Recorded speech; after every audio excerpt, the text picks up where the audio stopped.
Hello, everyone, and welcome back to the Beatles Forever. Today we're going to see what happened when Paul McCartney and Wings made the fantastic album Band on the Run. Paul felt that the Wings were getting more together as a band, and he felt at first that there were raw stages with the band, but he was beginning to settle in with the idea of it.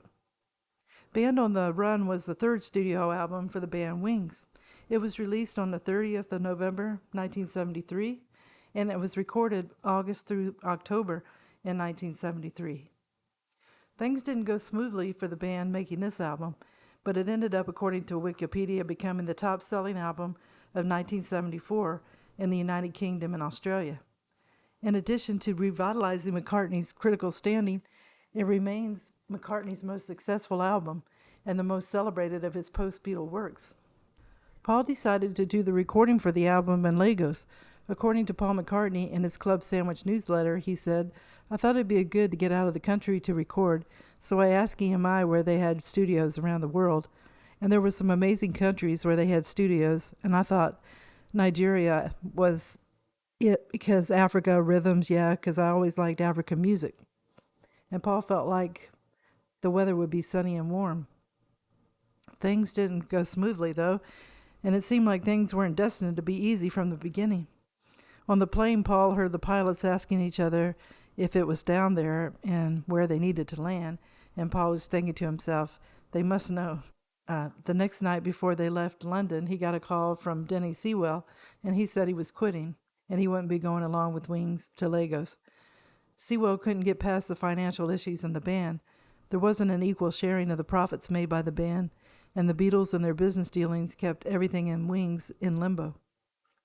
Sewell stated, "I was really pushing for an agreement. We were working on a handshake," said Sewell, who returned to jazz, his first love. "We had no contracts or anything like that in those days. I don't think we could have even had one that was legal because of the Apple receivership and the court case that was going on at the moment. So I was there at the best and the worst time, if you will." Sewell said that the members of Wings had been receiving £70 a week, but Sewell said he was making $2,000 a week in New York as a session guy. And 2 weeks before that, Henry McCulloch walked out of the band in anger. Musical and business differences led him to leaving the band. So this left Paul with only himself, Denny Laine, and Lennon McCartney. And Denny Laine said, "As I say, I wasn't involved in the politics, so I was just as surprised as everyone when they didn't turn up." And Sewell had said McCartney had a falling out with McCulloch over the guitarist's refusal to play the same solos in every show. And I've been told that Paul had a talk with Sewell the night before we went, and he kind of decided he didn't want to go. But he didn't say that to me at the time. I don't think their leaving had anything to do with the trip to Africa. It was something between them and Paul. And Paul said, "So what? It's booked, we're going anyway." And I said, "Okay, fine. That doesn't throw me, that kind of thing. No big deal." So Denny Laine said that from Guitar World, January 30th, 2023. In an interview, Paul felt confident when asked about it, saying, "There's no thought of replacing Henry yet. We are a flexible band, and anyway, as we are recording, I could play the lot myself." Paul said this September the 15th, 1973, to the magazine Record Mirror. And things had been brewing for a while, though. Paul said the band was democratic, but it wasn't that way. One time, Henry had played a few songs with the jazz singer Carol Grimes at the Roadhouse in London, and when Paul learned about that, he told Henry that when he was paying the wages, Henry wasn't to play for anybody else. One week, Henry received his pay slip, and his regular £70 had been deducted £40 for the rental of an amp, and he had to pay to play beside Paul. Mostly McCulloch felt he couldn't be creative. He was forced to play the same parts over and over. Henry wanted to do blues solos, and that didn't fit Paul's pop sound. Denny Laine said that Paul wanted to be a band in a sense, but he would have the final call. And Paul said that the thing is, if you come out of the Beatles and you go into another group, you're not just anyone, you're the guy out of the Beatles. It was just natural for me to try and run the band in the way that I saw fit. I'm not trying to avoid the fact that I'm the boss. And it didn't help matters when Paul had bought himself a Lamborghini and went on holiday to Jamaica.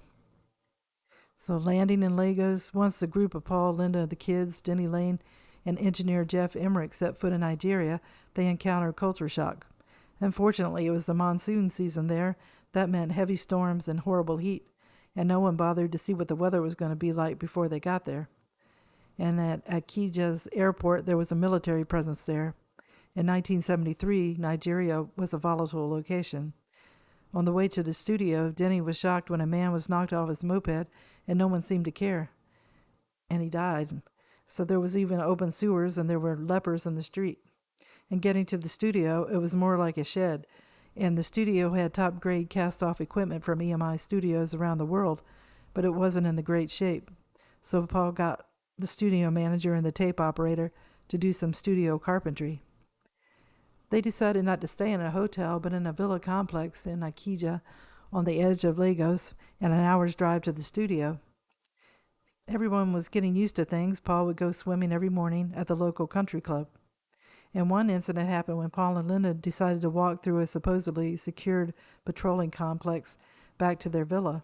A car came up beside them and asked if they wanted to ride. They politely said no, they were happy to walk. Then 5 people jumped out and walked quickly up to Paul and Linda, and one of them pointed a knife to Paul's throat. And Linda said, "Don't kill him, he's a musician." Paul gave up his camera and a bag of cassettes to the robbers. It had new songs on it, and Paul was sure the person probably recorded over it. Now Paul was without his tapes and had to try and remember the songs he'd written. He went back to his Beatle days when he and Lennon didn't have any portable recorders, and they would have to memorize their songs. He remembered the songs Jet, Mrs. Vanderbilt, and Mamumia. The other songs had to be reconstructed. Luckily, Paul, being an upbeat person, got down to business. He went from drums to bass to vocals with ease. Linda contributed with simple keyboard parts and harmonies, singing along with Paul and Denny, and she made improvements over earlier times. Even though Paul seemed secure and confident, one Friday while he was making vocals, he turned white and started gasping for air. He went outside and he collapsed outside on the studio door. And then poor Linda said she laid him on the ground and his eyes were closed and she thought he was dead. And Jeff Emmerich called an ambulance, but then they decided that it might be better if McCartney was driven to them in the manager's car. Linda called Denny and the others in the studio and said that Paul was recovering. He was diagnosed with a bronchial spasm, and it was caused by excessive smoking. And after 7 weeks, they flew back to London. And when Paul got home, he found a letter from Lynn Wood, a group director at EMI, and he said Paul needed to cancel his trip to Nigeria due to an outbreak of cholera in the region. Paul said, "I wonder whether I would have taken my kids there if I'd have known." It was quite a sort of a heavy episode, really. Now we have the cover. 4 weeks later, on the weekend of October 1973, Paul, Linda, and Denny stood in prison-like garb against the wall in Osterley Park, west of London. The others in the picture were Northern Chat Show host Michael Parkinson, film stars Christopher Lee and James Coburn, and deadpan writer and TV wit Clement Freud. The idea came when the McCartneys were in their bed thinking of drug busts and that they felt like renegades, and they decided to stage a prison break. Everyone met at an Italian restaurant in Knightsbridge, and they had a long, boozy lunch. Paul McCartney had George Harrison to thank for the title Band on the Run. During a lengthy meeting with executives at the Beatles Apple Records, George Harrison complained, "If I ever get out of this house," and McCartney remembered the line and used it years later in this song. Okay, 3 singles came from the album, and they were Mrs. Vanderbilt, released January 1974, Jet, released January 28th, 1974, and Band on the Run, released April the 8th, 1974. So this third Wings album was a charm for the Paul McCartney. It brought him out of the shadow of the Beatles, and it made the rock band Wings very popular. They loved to play live, and during the middle 70s, they were close to surpassing the Beatles. And I remember being in the 7th or 8th grade and hearing everyone talk about the single Band on the Run. It was like 3 songs in one, and I know I was sure impressed by it. It was very cool. So Paul found his way out of the depression of the Beatles split. He created a band and he started over again, and it worked. He got to travel with his wife and kids and have a band that he could have the last word on things. He found fans that rivaled the Beatle fans, and that must have made Paul feel very good about himself and all that he had accomplished. Well, I hope you enjoyed the video, and if you did, if you could give it a thumbs up, it would be greatly appreciated. I wish everybody a good day, and tune in again soon for another episode of The Beatles Forever. Thank you. Bye.